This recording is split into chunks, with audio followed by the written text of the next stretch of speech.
सत श्री अकाल दोस्तों, Sukhmani immigration services Brampton Canada तो मैं सतविंदर भाटिया थोड़ा इस वीडियो में स्वागत करना। मैं regulated and licensed Canadian immigration consultant हाँ। अज एक ऐसे टॉपिक बारे गल करन लगे हैं जिहदे बारे बहुत लिमिटेड जी नॉलेज अवेलेबल है और कई बार लोग इसके बारे गल करना भी नहीं चाहते।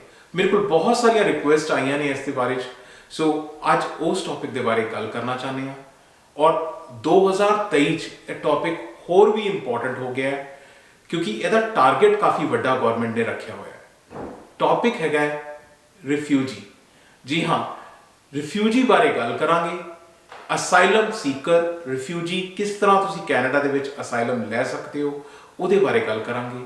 बट उस तो पहला छोटी जी रिक्वेस्ट, जी चैनल तुसी हुण तक सबसक्राइब नहीं किया तो प्लीज़ चैनल जरूर सबसक्राइब कर दिओ क्योंकि इस चैनल ते असी बहुत सारिया कैनेडियन इमीग्रेशन दियाँ न्यूज़ अपडेट टिप्स ट्रिक्स तुहाडे नाल शेयर करने हैं। वीडियो पसंद आए प्लीज़ लाइक करो, शेयर करो अपने फ्रेंड्स और फैमिलीज़ नाल ताकि उन्होंने भी बेनिफिट हो सके। बैल आइकन नूं नाल दे नाल दबा दिओ ताकि ये वीडियो उस वक्त तुहाडे तक पहुँचे जदों असी अपलोड करने हैं। सो बिना और देर कीतियां होया शुरू करने हैं बहुत इंपॉर्टेंट टॉपिक अज दा जो कि हैगा रिफ्यूजी बारे। सो पहले एक बड़ी इंपॉर्टेंट चीज़ दसदे हां, पूरी दुनिया च अगर कोई नंबर 1 कंट्री है जिहड़ी रिफ्यूजी नूं सैटल करन च हैल्प करती है वो किहड़ी है? जी हाँ, वो कैनेडा है।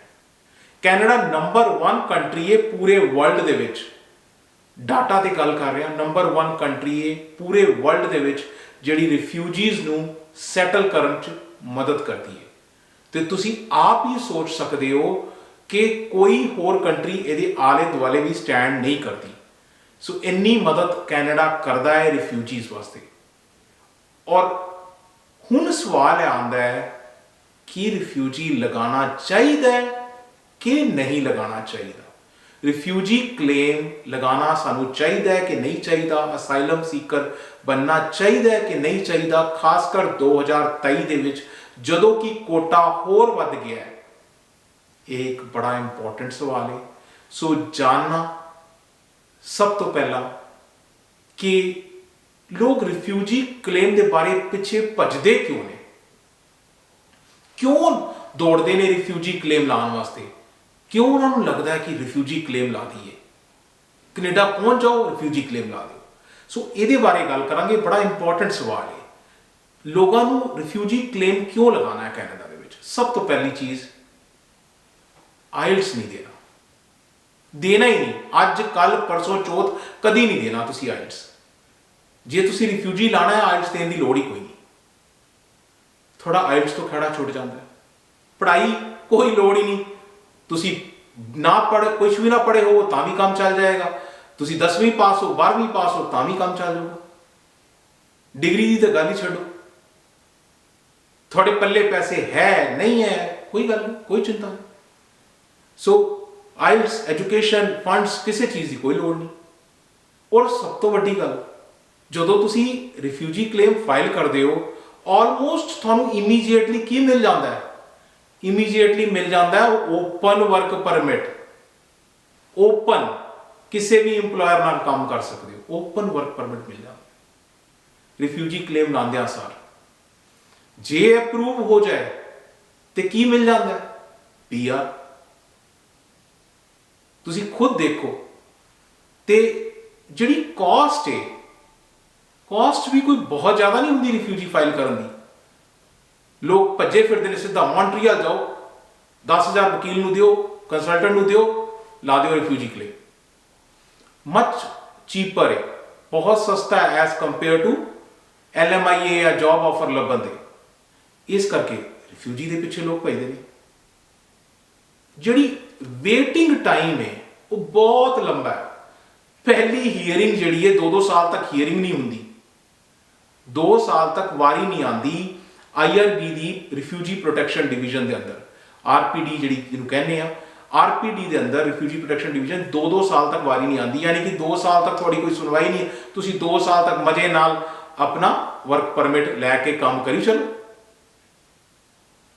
सो एक होर चीज़, जे वारी आ जाती है तो जे क्लेम मान लो थोड़ा रिजैक्ट हो जाता है, थोड़े को ऑप्शन है अपील ला दो, अपील ला के ते रिफ्यूजी अपील डिवीजन चले जाओ, RAD जिन्होंने कहते हैं, सो RAD चले जाओ।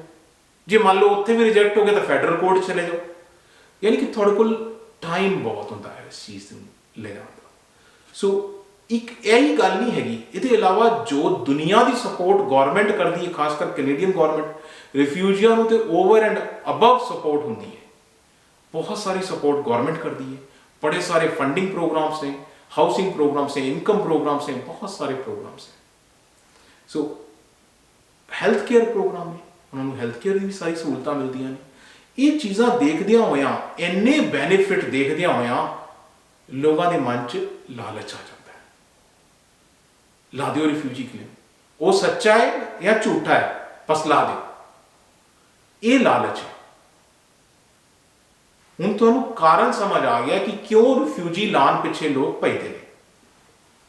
जब ये सानूं गल समझ आ गई तो एक पहले मैं तुहानूं कैटेगरीज जरूर दस दियां रिफ्यूजी ते अगे जाने वास्ते। सो मोटे तौर पर इमीग्रेशन दी कैटेगरीज देखिया जान तो 4 मोटियां कैटेगरियां होंदियां ने। सो जिहदे विच पहली कैटेगरी आपां हमेशा इकनॉमिक इमीग्रेशन कहने आ, जिहदे एक्सप्रैस एंट्री, PNP, थोड़े pilot programs, RNIP, home child care programs, सारा कुछ इकनॉमिक दे कैटेगरी दे अंदर आता है। सो स्टार्टअप वीज़ाज, बहुत सारिया चीज़ां ये सारिया इकनॉमिक कैटेगरी च आंदियां ने। उस तो बाद इकनॉमिक कैटेगरी तो बाद दूजी कैटेगरी होंदी है जिन्होंने कहते हैं family reunification. So family reunification दे विच हुंदा माँ बाप वास्ते तुसीं अप्लाई करदे हो, भैन भरावां वास्ते अप्लाई करदे हो, वाइफ वास्ते, बच्चों वास्ते अप्लाई करदे हो, फैमिली रीयूनिफिकेशन की कैटेगरी च आंदा है।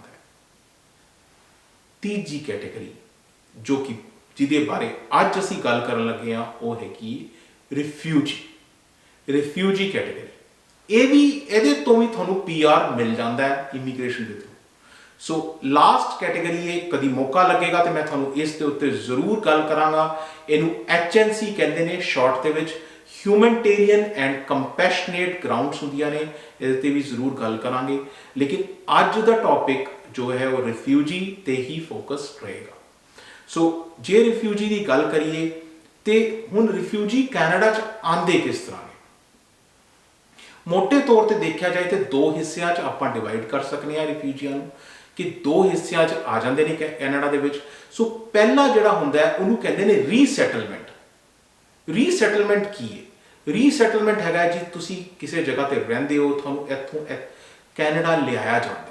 एग्जाम्पल देख लो, रीसैटलमेंट जिहड़ी है उहदा एग्जाम्पल सब तो वड्डे हैगे ने अफगानिस्तान, सीरिया, सुडान, सोमालिया, हुण रीसेंटली की है यूक्रेन। हुण अगर उस हालात उस कंट्री के खराब ने तो थानू एक एजेंसी है यूनाइटेड नेशंस की, यूनाइटेड नेशंस UNHCR कहते हैं। यूनाइटेड नेशंस जिहड़ी है UNHCR ये डील करती है रिफ्यूजियां नाल। थानू एक नंबर मिल जाता है, थानू उहदे बेस ते तुसी कैनेडा आ जाते हो। लेकिन ये आउटसाइड है, बाहरों कैनेडा आना है, तुसी कैनेडा च हो नहीं, राइट, थानू बुलाया जाता है। फिर ये अलग अलग कैटेगरीज ने, मैं इन्नी डिटेल च इत्थे नहीं जाना चाहता। ये कैटेगरीज ने गौरमेंट स्पॉन्सरशिप है, प्राइवेट स्पॉन्सरशिप है, ग्रुप ऑफ 5 है, ब्लैंडेड हैगी है, बड़िया सारिया कैटेगरीज हैं। मैं उस डिटेल च थोड़े नाल नहीं जाना चाहता क्योंकि ये जिहड़ा प्रोग्राम है, ये वाली साइड जिहड़ी रीसैटलमेंट है, ये कोई झोल मोल नहीं है। ये बिल्कुल स्ट्रेट फॉरवर्ड है। जे अप्रूव हो गया, थानू टोकन नंबर मिल गया, थानू आपे इत्थे लियाया जाएगा, कैनेडा लियाया जाएगा। सो ये कोई खास झोल मोल है नहीं। सो यदि मैं गल नहीं कर रहा, मैं दूजी कैटेगरी की गल कर रहा जिहड़े असाइलम सीकर ने।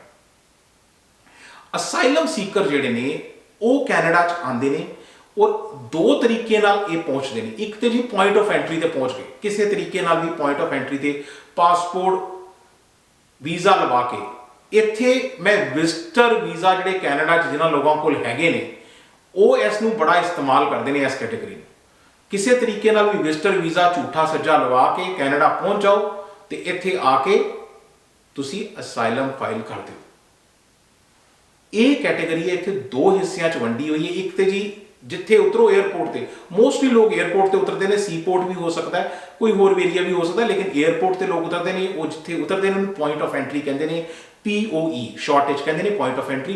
पॉइंट ऑफ एंट्री से तुम उतर के तो उत्थे ही ऑफिसर को कह देंगे भाई मैं रिफ्यूजी हाँ जी, मैं हैगा जी रिफ्यूजी, मेरा तो क्लेम इत्थे ही करो, वो पॉइंट ऑफ एंट्री है। ये एक चीज़ है। दूजी है हुण तुसीं चुपचाप अंदर आ गए, जो कि बड़े सारे लोग यह इस्तेमाल करते हैं, कैनेडा दे विच आ गए, अंदर आके अंदरों आके आराम नाल सोच समझ के तां फार्म भर के ते सबमिट कराता। वो फार्म की है मैं वो भी तुहानूं अगे चल के दसना। इनलैंड क्लेम कहते हैं। सो ये दो तरीके ने, एक विचकार वाला तरीका भी हुंदा, वो इररेगुलर क्रॉसिंग हुंदा है, मतलब छुपदे छुपांदियां कोई बॉर्डर तो टपा के आ गए, इररेगुलर क्रॉसिंग है, बट वो डिटेंशन हो जाती है। CBS का रोल है, बॉर्डर सिक्योरिटी वाले जिहड़े ने वो फड़ लैंदे ने, तुहानूं डिटेंशन अरेस्ट कर देंगे। खैर असी दो तरीकों की गल ही, पॉइंट ऑफ एंट्री की गल कर रहे हैं और इनलैंड क्लेम की गल कर रहे हैं। सो इस तरीके नाल तुसी आ जाते हैगे हो असाइलम सीकर। ਇਹਦੇ ਵਿੱਚ ਜ਼ਿਆਦਾ ਗੜਬੜ ਜ਼ਿਆਦਾ ਹੁੰਦੀ ਹੈਗੀ ਹੈ ਐਸ ਕੰਪੇਅਰ ਟੂ ਰੀਸੈਟਲਮੈਂਟ ਦੇ ਵਿੱਚ। ਸੋ ਇਹਦੀ ਹੀ ਗੱਲ ਕਰਾਂਗੇ ਆਪਾਂ। ਪਹਿਲੇ ਸਭ ਤੋਂ ਪਹਿਲਾਂ ਇੱਕ ਬਹੁਤ ਜ਼ਰੂਰੀ ਚੀਜ਼ ਹੈ ਕਿ ਰਿਫਿਊਜੀ ਦੀ ਡੈਫੀਨੇਸ਼ਨ ਦੇਖ ਲਈਏ। ਰਿਫਿਊਜੀ ਕਹਿੰਦੇ ਕਿਹਨੂੰ ਨੇ, ਕੌਣ ਹੈ ਰਿਫਿਊਜੀ? ਸੋ ਰਿਫਿਊਜੀ ਪਰਸਨ ਜਿਹੜਾ ਜੋ ਵੀ ਰਿਫਿਊਜੀ ਹੈ ਉਹ ਛੱਡ ਕੇ ਭੱਜ ਕੇ ਆਇਆ। कित्थों भज के आया? जिहड़ी कंट्री जिहड़ी होम कंट्री है, जिथे वो पैदा होया, जिथे वो रहिंदा है, उहदी जिहड़ी कंट्री है उत्थों छड्ड के आया। क्यों आया? क्योंकि उन्होंने किसी किस्म का रिस्क है। रिस्क किहदा? जान माल का रिस्क है। कोई ना कोई ऐसा उन्होंने थ्रैटन हुई है कि उन्हें लगता कि उन्होंने मार देंगे किसी तरीके नाल, उन्होंने कोई टॉर्चर किया जाएगा, परसिक्यूशन, और वो वापस नहीं जाना चाहता या जान दे हालात नहीं हैगे उहदे। सो उन्होंने प्रोटैक्शन की लोड़ है। सो ये मोटे तौर पर डेफिनेशन है रिफ्यूजी की। अगे ये जी अगे दो तरीकों च वंडी हुई है जो IRB के हिसाब नाल है। वो एक कन्वेंशन रिफ्यूजीज ने और एक नीड फॉर प्रोटैक्शन है। सो पहले कन्वेंशन रिफ्यूजीज की गल कर लीए। कन्वेंशन रिफ्यूजीज जोड़े होंगे ने वो है वैल फाउंडेड फ्यूअर। जो वैल फाउंडेड है, वैल फाउंडेड का मतलब है कि हाँ बई तुसी प्रूव कर सकते हो कि मैनू सच्ची मुच्ची डर है, ये नहीं कि मेरे दिमाग च डर है, मैनू सच्ची मुच्ची डर है, वह प्रूफ है। वो जो डर है उन्होंने वैल फाउंडेड फीयर कहते हैं। वो रीजनस की ने कि क्यों डर है? मे बी मेरी रिलीजन करके, मेरी रेस करके, या कोई ऐसा मैं नैशनैलिटी है जिस करके मैनू डर है। मान लो मैं मेरी रिलीजन इस तरीके की है कि मैं एक ऐसी कंट्री हैगा जिथे मेरी रिलीजन नूं किया जाता है कि इन्होंने कट दिता जाए। सो इस करके मैनू डर है उत्थे। या मैं एक होर गल हो सकती है, मैं किसी सोशल ग्रुप में बिलोंग करना। इत्थे वो लोग होंदे ने जिहड़े LGBT कम्यूनिटी नूं बिलोंग करते हैं। सो LGBT कम्यूनिटी नूं बिलोंग करते हैं। होमोसैक्सुअलिटी की गल होंदी हैगी है, अगर असी वो चीज़ों की गल करने हैगे हां तो LGBT कम्यूनिटी के तो वो डिफरेंट ग्रुप्स नूं बिलोंग करते हैं, तो उन्होंने भी इस चीज़ का डर हो सकता है। या फिर मेरी पॉलिटिकल ओपीनियन अलग है, मैं अगर मौजूदा सरकार के अगेंस्ट कोई आवाज़ उठाना वा तो मेरी पॉलिटिकल ओपीनियन उस देश की सरकार के नालों अलग है, तो इस करके मैनू जान माल का खतरा हो सकता है। सो ये जिहड़ियां चीज़ां ने outside of their country of nationality हैगी है, अनएबल टू रिटर्न, वापस नहीं जाना चाहते हैगे। एक कन्वेंशन रिफ्यूजी डेफिनेशन है। एक दूजी चीज़ होती है प्रोटैक्शन। सो जिहड़े लोग जिन्होंने प्रोटैक्शन की लोड़ है, नीड फॉर प्रोटैक्शन किहड़े ने जी जिन्होंने टॉर्चर हो सकता है, जिन्होंने यह लगता है कि वो अगर वापस जाएंगे उन्होंने टॉर्चर दिता जाएगा, कोई उन्होंने जान का रिस्क होएगा, या उन्होंने बड़ा क्रूअल और इनह्यूमन ट्रीटमेंट दिता जाएगा, कोई पनिशमेंट दी जाएगियाँ, इस करके वो अपनी कंट्री च नहीं जाना चाहते। सो ये मोटे तौर पर डेफिनेशनस ने रिफ्यूजी दियाँ। हुण ये जो ये डेफिनेशन साढ़े कोल क्लीयर हो चुकियां ने, हुण असी गल इंपॉर्टेंट अगली चीज़ की करांगे कि एजेंसियां किहड़ियां-किहड़ियां इन्वॉल्व ने। कैनेडा के विच 3 एजेंसियां मोटे तरीके नाल इन्वॉल्व ने सारे रिफ्यूजी प्रोसैस के विच। सो पहली एजेंसी जिहड़ी हैगी है वो IRCC है, जिन्होंने CIC या IRCC कहने जिहड़ा कि immigration refugee and citizenship Canada IRCC है। इन्हां दे वक्रे वक्रे हर चीज़ दे इन्हां दे ना हर एक दे वक्रे वक्रे रोल्स ने। सो IRCC है, CBSA बॉर्डर सिक्योरिटी एजेंसी है, कैनेडा बॉर्डर सिक्योरिटी एजेंसी, ते तीजी हैगी है IRB। जो IRB है वो थोड़ी सुनवाई करती है, हीयरिंग करती है। जिहड़ी IRCC है वो थोनू वर्क परमिट देती है। जिहड़ी CBSA है वो थोनू अरेस्ट करती है या डिटेंशन कर सकती है या थोड़ी गल सुन के थोनू रैफर करती है। ये इन्हां दे वक्रे वक्रे रोल ने, बट यही 3 एजेंसियां ने जिहड़ियां कि इनवॉल्व हुंदियां ने सारे रिफ्यूजी प्रोसैस दे विच। रिफ्यूजी प्रोसैस दे विच सब तो इंपॉर्टेंट सारिया चीज़ां एक तरफ ने, एक ऐसा डॉक्यूमेंट जो सब तो इंपॉर्टेंट है उन्होंने कहते हैं basis of claim form, BOC। Basis of claim form main एक डॉक्यूमेंट है जिहड़ा कि भरिया जाता है रिफ्यूजी वालों।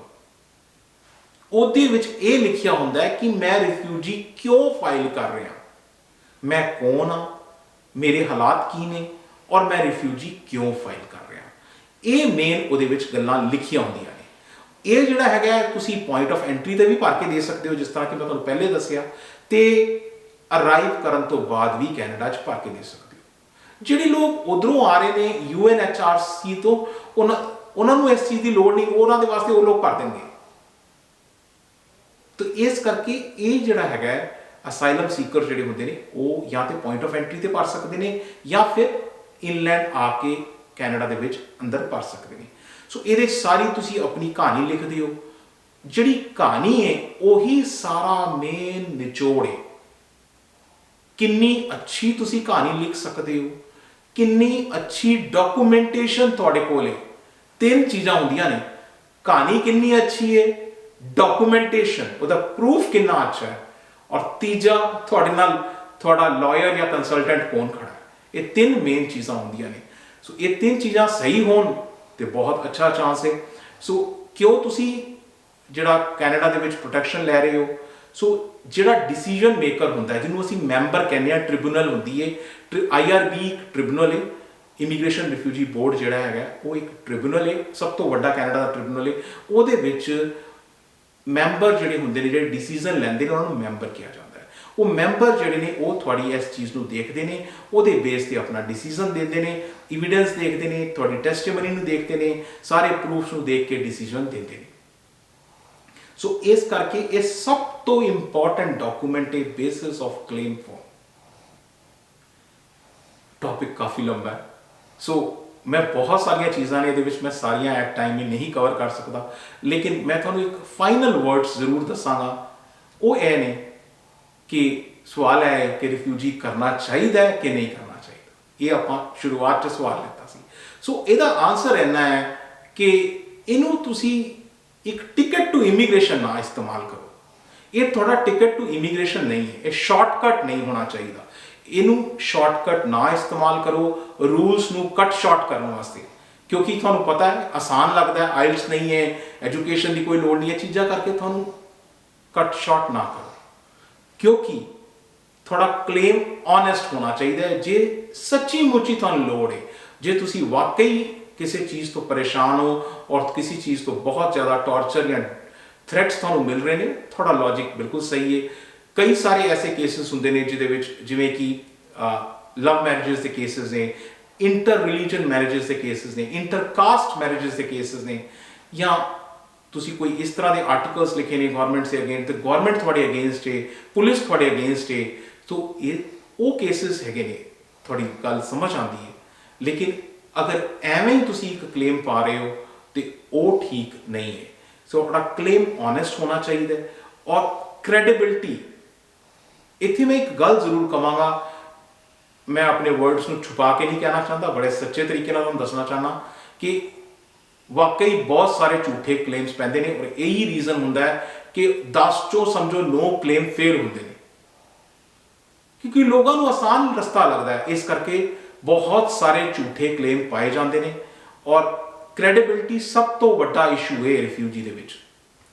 और मिसरिप्रजेंटेशन, अगर तुसी धोखा देंदे हो, तुहाडे ते मिसरिप्रजेंटेशन होंदी है, तुहानूं बैन लग जाता है।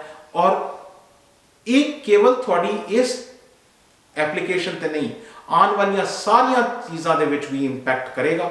ਤੁਸੀਂ ਹੋਰ ਚੀਜ਼ਾਂ ਨੂੰ ਵੀ ਫਾਈਲ ਨਹੀਂ ਕਰ ਸਕਦੇ, ਹੋਰ ਵੀ ਕਿਸੇ ਤਰੀਕੇ ਨਾਲ ਵੀ ਨਹੀਂ ਕੈਨੇਡਾ ਆ ਸਕੋਗੇ।